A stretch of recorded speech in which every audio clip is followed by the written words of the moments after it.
بسم اللہ الرحمن الرحیم 63واں سبق زراعت۔ نمبر 1، زراعت اور اقسام زراعت۔ اب ہم کو براہ کرم یہ بتا دیجئے کہ فن زراعت کیا چیز ہے، اس سے ہم کو کیا معلوم ہوتا ہے، اور کتابوں میں زراعت کے سبق کیوں لکھے گئے ہیں۔ سنو، فن زراعت کھیتی کا کام ہے جس سے ہم کو یہ دریافت ہوتا ہے کہ اپنے لیے اشیاء ضروری زمین سے کیوں کر پیدا کریں۔ کتابوں میں یہ سبق اس لیے لکھے گئے ہیں تاکہ تم سمجھو کہ زراعت کرنا انسان کے لیے کیسا ضروری کام ہے جس کے بغیر چارہ ہی نہیں۔ اگر ہم میں سے کوئی زراعت نہ کرے تو اناج جس پر ہماری زندگی منحصر ہے اور کپاس جس سے ہم لباس تیار کرتے ہیں، ان کے علاوہ اور بہتری چیزیں جن کی ہم کو حاجت ہے، کیوں کر میسر آئیں۔ زراعت کی دو قسمیں ہیں، ایک کو زراعت عملی کہتے ہیں اور دوسری کو زراعت علمی۔ زراعت عملی کسے کہتے ہیں اور اس سے ہم کو کیا معلوم ہوتا ہے؟ عمل کے معنی ہے ہاتھ سے کام کرنا، پس زمین کو جوت بو کر پیداوار حاصل کرنا زراعت عملی ہے۔ اس سے ہم کو یہ معلوم ہو جاتا ہے کہ کاروبار زراعت کیا کیا ہیں اور اس کو کس طرح کرنا چاہیے، اسی کو فن زراعت بھی کہتے ہیں۔ زراعت علمی کس کو کہتے ہیں اور اس سے ہم کو کیا معلوم ہوتا ہے؟ براہ کرم عنایت و نوازش کے طور پر فن زراعت کھیتی کا ہنر، کسانی کا پیشہ۔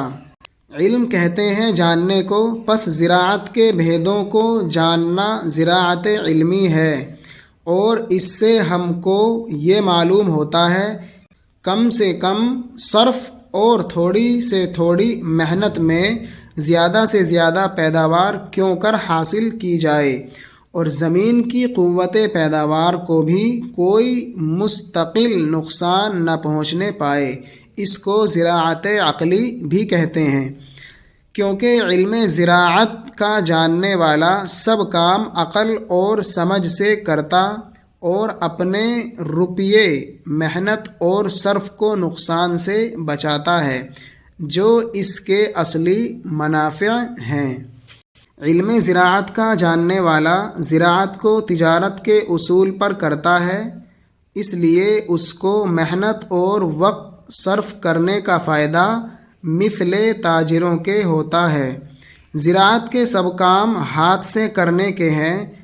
سیکھنے والا جب تک زراعت کے کاموں کو اپنے ہاتھ سے نہ کرے گا، نہ تو ان کو بخوبی سمجھ سکتا ہے، نہ نقصان سے بچ سکتا ہے، اور بغیر علم زراعت کے جانے ہوئے نہ تو ان کے بھیدوں سے واقف ہو سکتا ہے، نہ اپنی زراعت سے پورا فائدہ اٹھا سکتا ہے۔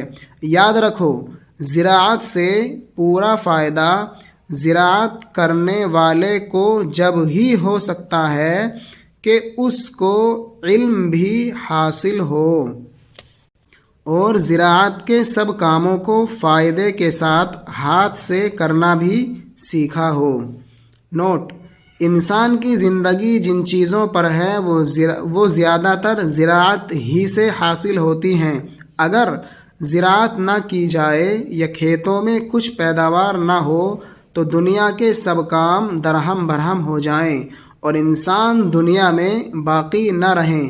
ایک سال بارش نہ ہونے سے قحط پڑ جاتا ہے تو ہزاروں آدمی مر جاتے ہیں۔ غرض زراعت انسان کا خاص کام ہے، اور زراعت کے کام جب تک ہاتھ سے کر کے نہ سیکھے جائیں، ان کی صحت و غلطی اور باریکیاں سمجھ میں نہیں آ سکتی۔ کوئی کام ہو نا سمجھ جاہل سے، ذی علم اچھا کرتا ہے، تو زراعت کرنے کے لیے بھی علم زراعت کا جاننا پر ضرور ہے۔ نمبر 2، زراعت کے کام اور ان کے فائدے۔ اب یہ بتائیے کہ زراعت کرنے والے کو کیا کیا کام کرنے چاہیے جن سے اس کو فائدہ ہو۔ اول تو زراعت کرنے والے کو علم زراعت حاصل کرنا واجب ہے، تاکہ جو کام کرے سمجھ کر کرے، پھر ہر کام کو ہاتھ سے کر کے سیکھے تاکہ بخوبی سمجھ میں آ جائے، اور ایسی اجناس پیدا کرے جو اچھی سے اچھی قیمت پر بکیں اور زیادہ سے زیادہ نفع اس کو حاصل ہو۔ اہل زراعت کو ایسے جانور بھی پالنے چاہیے جن کی فروخت سے منفعت ہو اور کھیتوں کے لیے کھاد ملے۔ ایسی چیزیں بھی بونی چاہیے جن سے ان کی پرورش بخوبی ہو سکے۔ جانوروں کے امراض کی پہچان اور ان کا علاج بھی سیکھنا چاہیے تاکہ ان کے جانور صحیح و تندرست رہیں۔ ترقی نسل کے قاعدوں کا جاننا بھی ضروری ہے تاکہ ایسے بچے پیدا ہوں جو جوان ہو کر اچھا کام دیں یا عمدہ قیمت پر بکیں۔ اہل زراعت کو کون کون سے جانوروں کو پالنا سود مند ہے؟ ایک تو بیل پالنے چاہیے جن کے بغیر زراعت کا کام ہی دشوار ہے۔ اچھی نسل کی بھیڑیں بھی پالنی چاہیے جن کی اون اچھی قیمت سے بکے۔ دو دھار گائیں، بھینسیں اور بکریاں بھی پالے جن سے دودھ، مکھن اور گھی بافراط ملے۔ اصیل ذات کی گھوڑیاں پالے تاکہ عمدہ بچھیرے پیدا ہوں، جن کو ہم بچھڑے بولتے ہیں، ان کو انہوں نے بچھیرے لکھا ہے، بچھیرے پیدا ہوں۔ ایسے پرندے بھی پالنے۔ ترقی نسل بڑھانا، سود مند، نفع بخش، اصیل، عمدہ نسل، وہ گھوڑا یا گھوڑی جو شریر نہ ہو، بچھیرا، گھوڑی کا نر بچہ۔ لازم ہے جو زراعت کے کیڑے کھائیں اور اس کو نقصان سے بچائیں، اپنی بیٹ سے فائدہ پہنچائیں، کیونکہ پرندوں کی بیٹ سب کھادوں سے عمدہ کھاد ہے۔ سرد خطوں میں زراعت کرنے والے ریشم کے کیڑے بھی پالتے اور ان سے ریشم پیدا کرتے ہیں۔ بعض ممالک کے اہل زراعت تالابوں اور مچھلیاں پالتے اور ان کی نسل بڑھاتے ہیں۔ علاوہ بری شہد کی مکھیاں پالنا اور شہد پیدا کرنا، پھلواریاں لگانا، پھولدار اور سایہ دار درخت بونا بھی اہل زراعت کے کام ہیں۔ یہ بتائیے زراعت کرنے والا کون کون سے چارے اپنے جانوروں کے لیے بوئے؟ سب سے بہتر چارہ جوار ہے، جس کی کڑبی جانور رغبت سے کھاتے ہیں۔ ایک دفعہ بیج بو کر 4 بار چارہ کاٹ سکتے ہیں۔ گوار بھی عمدہ چارہ ہے جس کو ہر فصل میں بو سکتے ہیں۔ دوب گھاس بھی کھیتوں میں بونی چاہیے، اور بھی چند قسم کے چارے ہیں جن کو زراعت کرنے والا بو سکتا ہے۔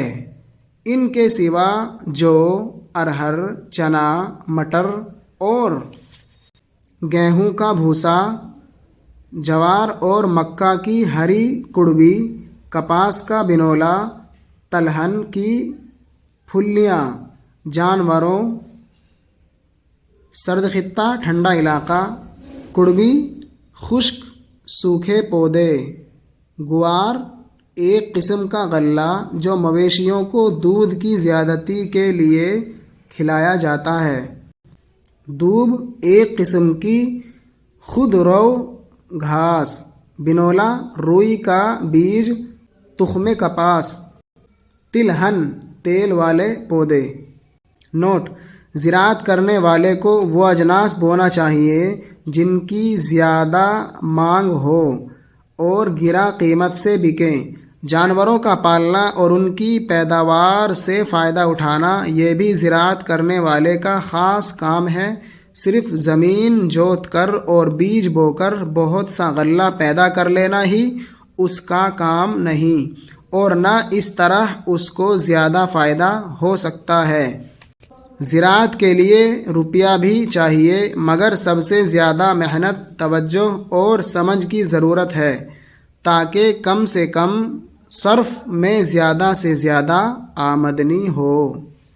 کے لیے بہت عمدہ غذائیں ہیں۔ غرض زراعت کرنے والے کو فائدہ اسی صورت میں ہوتا ہے کہ اپنی پیداوار کی کڑبی اور بھوسے کو بیچ نہ ڈالے، بلکہ اپنے جانوروں کو کھلائے اور ان کے دودھ سے، اون سے، بچھڑوں سے، گوبر سے، سب سے فائدہ اٹھائے۔